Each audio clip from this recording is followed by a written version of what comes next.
Salam sejahtera untuk kita semua. Perkenalkan, nama saya M. Budi Hartanto MKom, dosen tetap pada program studi Teknik Teknologi Informasi, Fakultas Komputer Universitas Mitra Indonesia. Di sini pada kesempatan ini saya akan menyampaikan pernyataan diri dosen untuk unjuk kerja tidak perguruan tinggi atau PDD KTPT, khususnya dalam pengajaran melalui penjabaran rencana pembelajaran semester atau RPS. Di sini mata kuliah yang saya ampu yang sebagai contohkan sebagai mata kuliah pemrograman database. Di dalam pemrograman database ini merupakan mata kuliah wajib yang pada semester 6 dengan beban 2 SKS dan merupakan bagian penting dalam penguasaan kompetensi mahasiswa di bidang base data, baik secara konseptual maupun secara praktikal.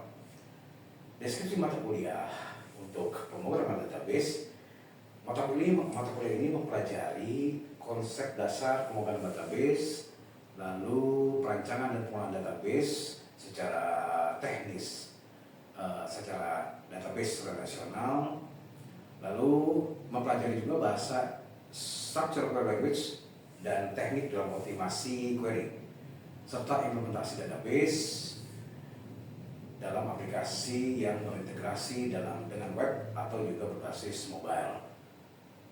Dan juga pengenalan database management system atau DBMS yang populer, yang sering banyak digunakan seperti MySQL atau juga Postgre. Teknologi database terkini seperti NoSQL atau MongoDB dan juga cloud database seperti Firebase itu menjadi contoh juga konsep dalam pemrograman database.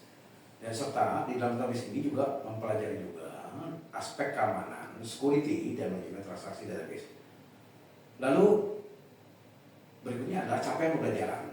Capaian pembelajaran ini pembelajaran lulusan yang ingin dicapai melalui mata kuliah ini antara lain yang pertama adalah mahasiswa dan mahasiswa mampu memahami dan menerapkan konsep database. Yang kedua, mahasiswa dan mahasiswi itu wajib menguasai teknik dalam structured query language atau optimasi query dan perancangan database, dan juga mampu mengimplementasikan database ke dalam integrasi aplikasi praktis. Lalu mahasiswa dan mahasiswa juga bisa menunjukkan keterampilan troubleshooting dan analisis sistem database. Serta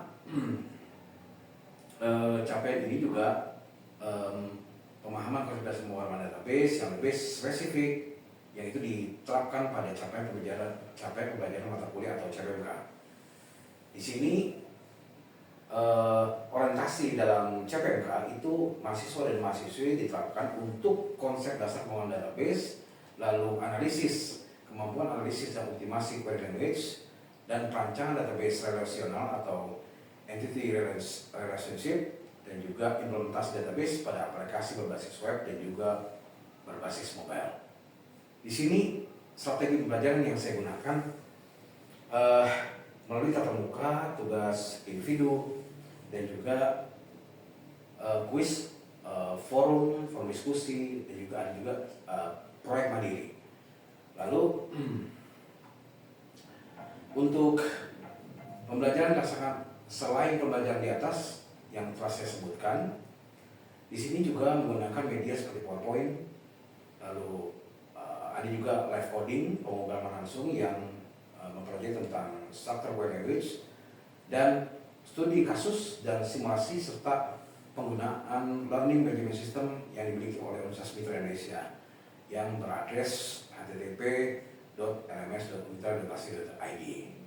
Di sini mahasiswa dan mahasiswa juga didorong untuk aktif berdiskusi, berkolaborasi, dan juga mengembangkan proyek berbasis kasus yang nyata. Rincian materi pembelajaran yang pertama itu materi dibagi dalam 14 minggu. Pembelajaran yang dicakup diantaranya adalah konsep dasar dan SQL dasar, itu minggu pertama sampai minggu kedua. Lalu optimasi query atau bisa juga normalisasi dan manajemen database itu dibahas dalam minggu ketiga dan keempat, serta integrasi ke aplikasi dan juga kegiatan UTS itu dilakukan pada minggu ke-6 dan ke-7, serta keamanan database, serta di situ ada NoSQL, kita belajar NoSQL dan cloud database minggu ke-8 dan ke-10. Lalu pemrograman lanjutan yang berisikan troubleshooting dan penyusunan laporan akhir itu minggu ke-11 dan ke-13. Terakhir adalah ujian akhir semester minggu ke-14. Tahapan berikutnya adalah rancangan penilaian yang dilakukan untuk mengukur sampai mana capaian belajar mahasiswa atau mahasiswi yang telah didapat. Di sini jenis penilaian itu bobotnya adalah dibentuk dalam persentase. Yang pasti adalah pertama kehadiran 10%, lalu ada kuis 15%, lalu tugas itu 10%, serta ada tugas PKR 15%, UTS itu 5%, dan terakhir ada UAS 25%. Semua persentase mencakup 100%. Pada awal perkuliahan, saya menyampaikan kontrak pembelajaran yang telah disepakati bersama mahasiswa dan mahasiswi termasuk jenis teknis perkuliahan, lalu metode evaluasi dan juga bobot penilaian yang berlaku pada semester yang berlaku. Sebagai penutup, saya akan berikan cuplikan dalam menampilkan cuplikan video pembelajaran mata kuliah saya ampu. Dan juga sebagai penutup perlu saya sampaikan, RPS yang mengelola database ini dirancang untuk mendorong mahasiswa agar tidak hanya menguasai teori, tapi juga mampu mengembangkan solusi berbasis data secara praktis dan juga lebih profesional. Dan ini memberikan gambaran bahwa bagaimana proses pembelajaran kuliah ini berlangsung. Dan juga saya akan berikan tadi menampilkan juga video pelajaran dari mata kuliah yang saya ampu. Sekian dari saya. Wassalamualaikum warahmatullahi wabarakatuh. Assalamualaikum warahmatullahi wabarakatuh. Waalaikumsalam warahmatullahi wabarakatuh. Selamat datang di materi pertemuan pertama untuk mata kuliah pemrograman database. Ya. Ini di semester 6 dan 4 ya? Iya. Oke. Jadi ini mata kuliah database ini mungkin kalian pernah dengar ya database-nya? Ya, apa penyimpanan dan sebagainya yang di database. Jadi sebelum masuk ke materi perkuliahan, kita berkenalan dulu. Kan karena belum kenal ya. Nama saya Pak M. Budi Hartando. Saya dosen tetap di Teknologi Informasi. Cuma saya dapat mengajar di informatika ya, di mata kuliah pemrograman database. Jadi sebelum masuk ke sesi mata kuliah, kita saling kenal dulu dengan absensi. Oke, absensi.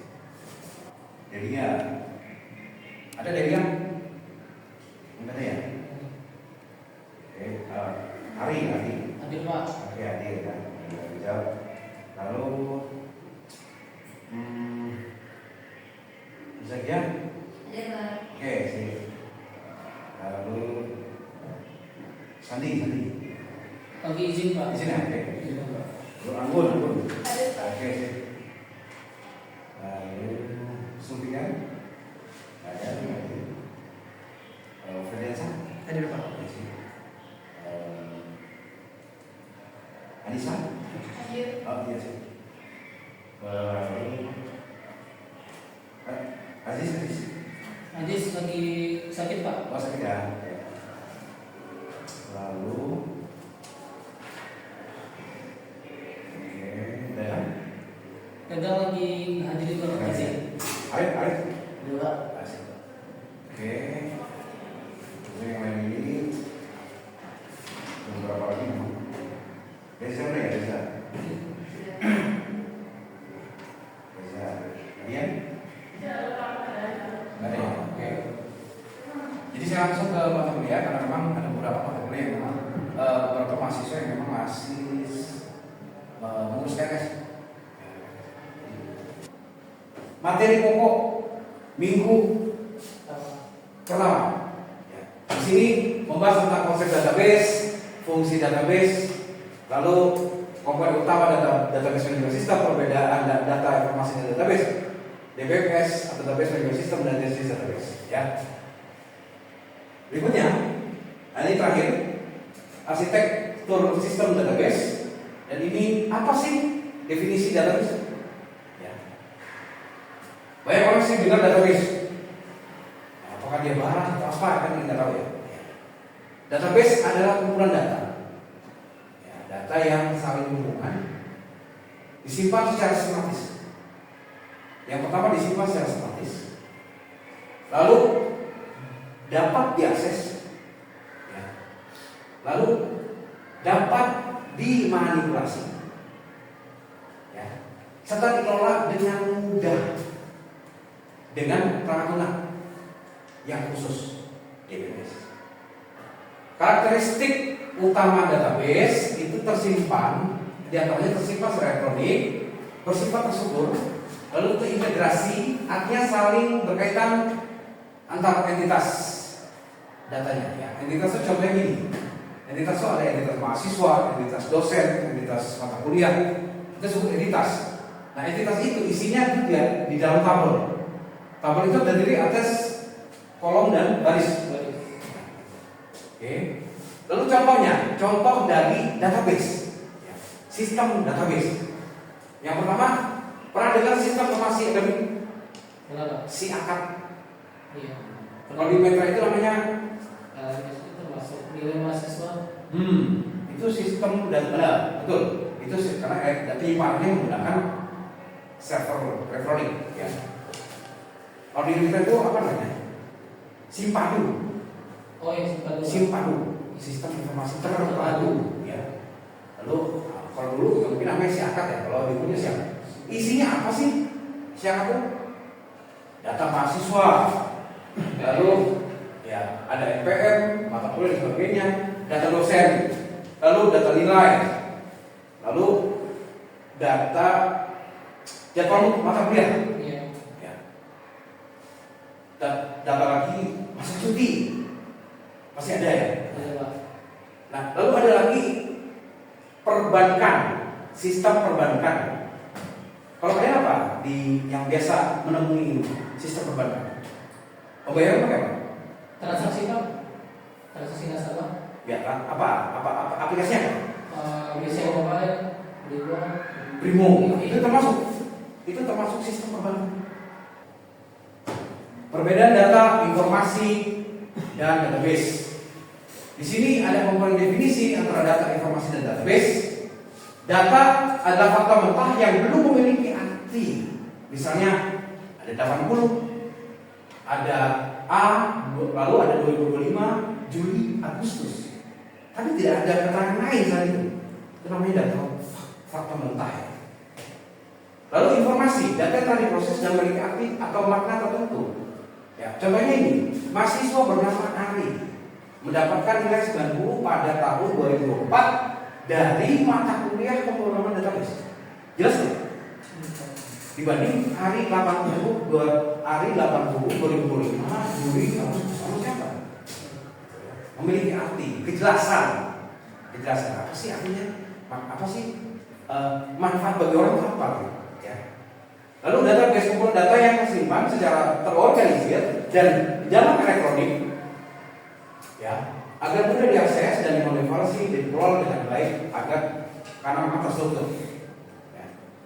Tempat penyimpanan ribuan catatan seperti data Ari di atas dalam bentuk tabel dan disimpan dalam media elektronik. Oke. Selanjutnya adalah DBMS, ya, singkatan yang artinya adalah database, panjangnya database management system. Apa sih DBMS? Ya. Perangkat lunak yang digunakan untuk mengelola, ya, mengakses database, mengelola, mengakses database. Ya. Apa tujuannya? Mungkin kan banyak pengguna. Tadi user access control, berinteraksi dengan data secara serempak. Apa data secara serempak? Bahasa kerennya apa? Ya, bareng itu bahasa. Real time. Real time. Kan banyak orang bilang, ini bisa real time. Kan banyak persepsi bahwa real time itu dunia nyata. Iya. Ada juga kalau kita itu di bagian di teknologi informasi atau informatika disebut dengan mengakses sampah. Itu real time kalau di sistem. Ya. Multitasking. Oh, iya. Ya. Dan aman. Ya, aman. Jadi database itu aman dan konsisten. Data ARI, dicari namanya ARI. Isinya biasa itu hanya ARI yang ada. Jadi nggak ada lagi ARI isinya DB yang ada. Konsisten. Ya. Fungsinya apa sih DBMS? Ya. Menyediakan front end. Pernah dengar front end? Misalkan ada pekerjaan nih, diterima spesifikasi sebagai front end dengan backgroundnya bisa Bootstrap, framework Bootstrap atau framework apa, CSS, HTML, front end antar muka. Ya. Untuk query yang biasanya seperti structure, SQL apa banyak? Ya, structure query language. Jadi kalau bahasa Indonesia apa?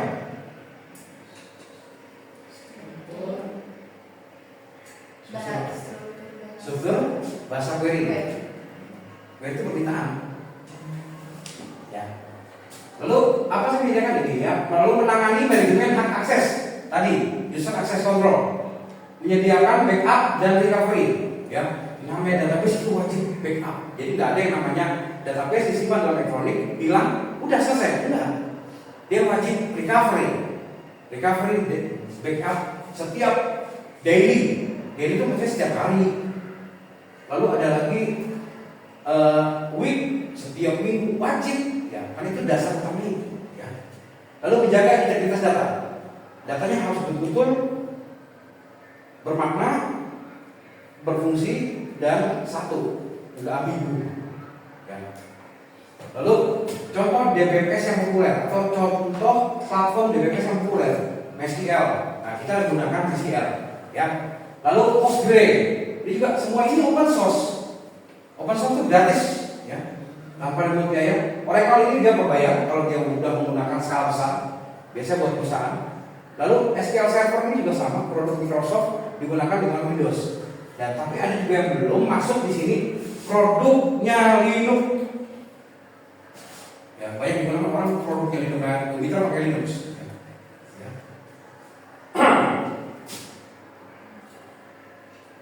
Ya, lalu komponen utama dalam DBMS ini ada data, hardware, software, dan user.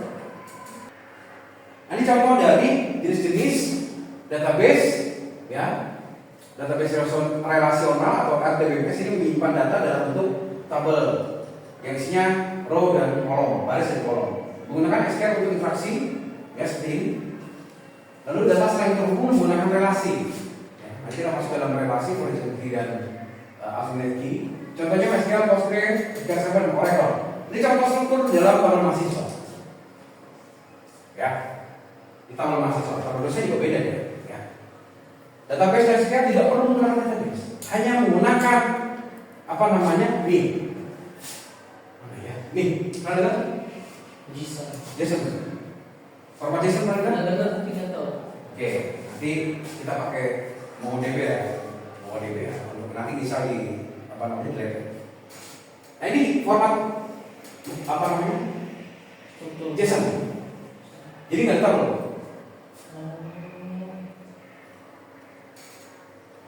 Pakai tabel berat, pakai ini, enteng. Gitu. Ya.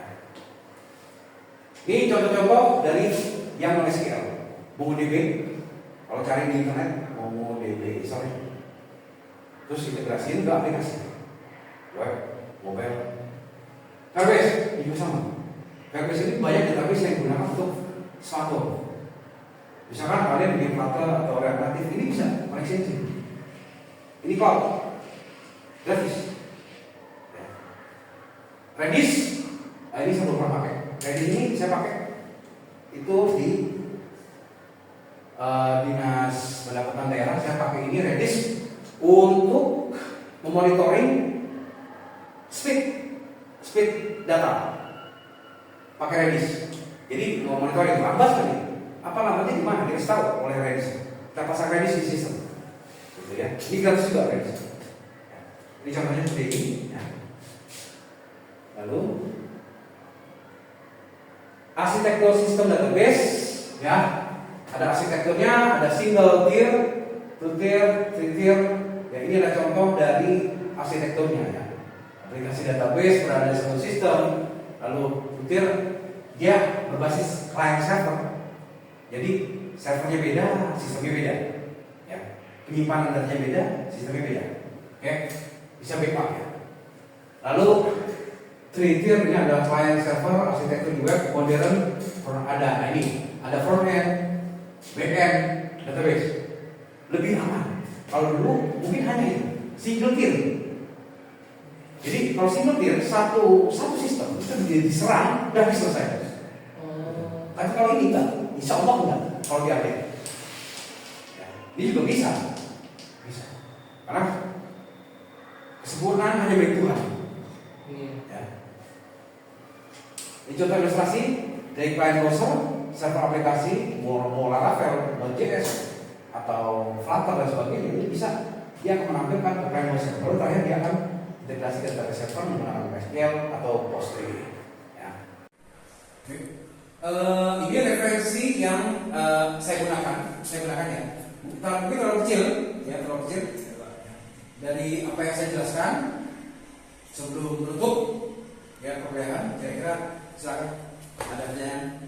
Izin bertanya Pak? Ya silakan. Izin perkenalkan nama saya Ari. Untuk pertanyaan dari penjelasan yang Bapak jelasin tadi di bagian jenis-jenis database Pak. Ya.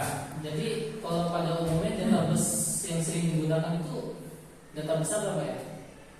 Oh maksudnya database DBMS platform yang sering digunakan toolnya? Iya benar Pak. Ya. Yang setahu saya, pengalaman saya itu saat ini banyak digunakan itu di sini ya, namanya MySQL.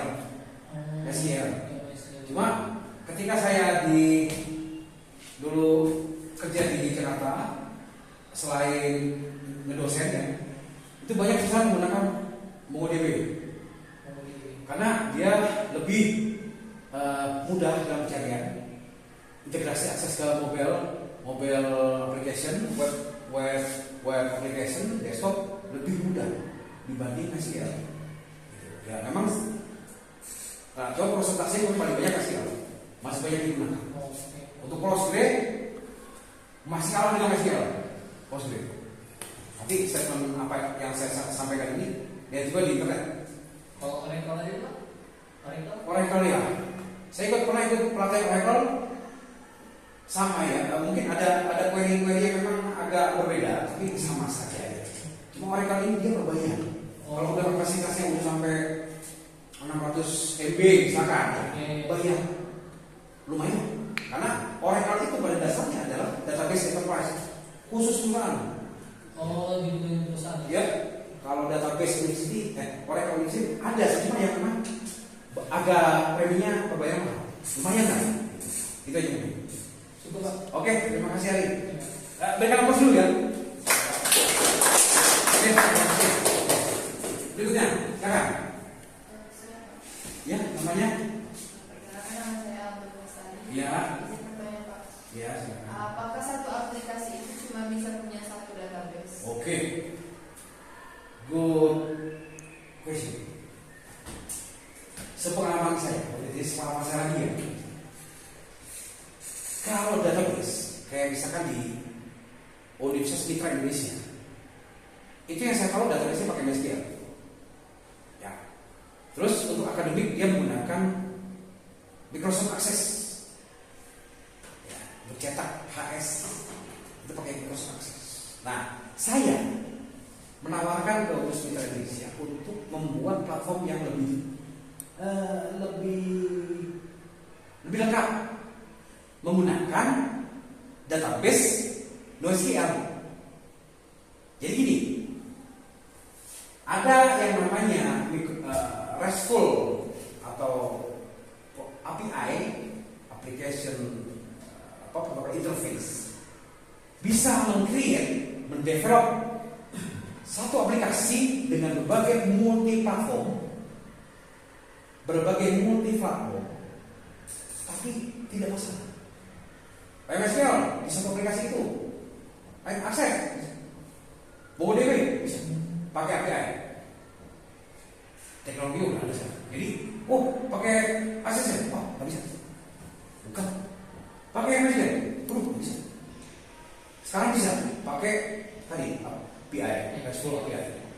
Jadi apapun bentuknya, database-nya dengan API semuanya bisa masuk. Bisa create dalam satu aplikasi development. Itu yang sekarang. Gimana tadi ya? Anggun. Gimana? Anggun? Walaupun masih remang-remang ya. Karena baru ketemu pertama ya kan? Iya. Terima kasih. Berikan aplaus ke Anggun. Silakan kalau ada lagi. Namanya? Nama saya Ari Putra. Ya, silakan. Apakah database itu sama dengan Microsoft Excel? Oke. Database sama dengan Microsoft Excel. Oke. Microsoft Excel itu juga ada database-nya sendiri. Ada database sendiri. Database-nya Microsoft Excel. Kalau kalian membuat aplikasi, banyak orang bikin aplikasi dengan Excel tuh menggunakan Excel makro, pernah dengar? Iya. Jadi membuat website dengan Excel makro itu ada data gimana nih? Khusus database-nya Excel. Dia DBA, ya, ada SQL, ada khusus di Excel. Cuma memang itu bisa disebutkan database SQL. Dia platform SQL, tapi cuma ini perbedaan menggunakan SQL dengan Excel. Excel itu tidak bisa menerima kompleksitas yang serumit di Mitra Indonesia dengan relasional yang begitu banyak, dengan entitas yang begitu banyak, kompleks, dia susah menerimanya. Si Excel ini pernah dengar Big Data? Bukan teori Big Bang, bukan. Big Data pernah dengar? Data mining. Harus banyak something ya. Jadi Big Data itu harus bisa mengorganisir seluruh kompleksitas bentuk data. Zamannya sekarang itu Big Data. Teknologi udah 5.0 atau 6.0 sih orang saya belum lihat lagi. Tapi itu, jadi Excel itu sebenarnya bisa, tapi untuk yang lebih kompleks lagi tidak bisa. Belum ada fiturnya, gitu ya. Gimana? Cukup, Pak. Ya, terima kasih. Nama saya? Ari Putra. Ya, berikan dulu terus Pak Ari. Dari apa yang telah dijelaskan hari ini perihal pemrograman database, yaitu konsep dari database, saya cukupkan hari ini. Ya, saya cukupkan hari ini. Nanti kita teruskan ke materi setelah ini minggu depan. Ya, saya rasa cukup hari ini. Assalamualaikum warahmatullahi wabarakatuh. Waalaikumsalam.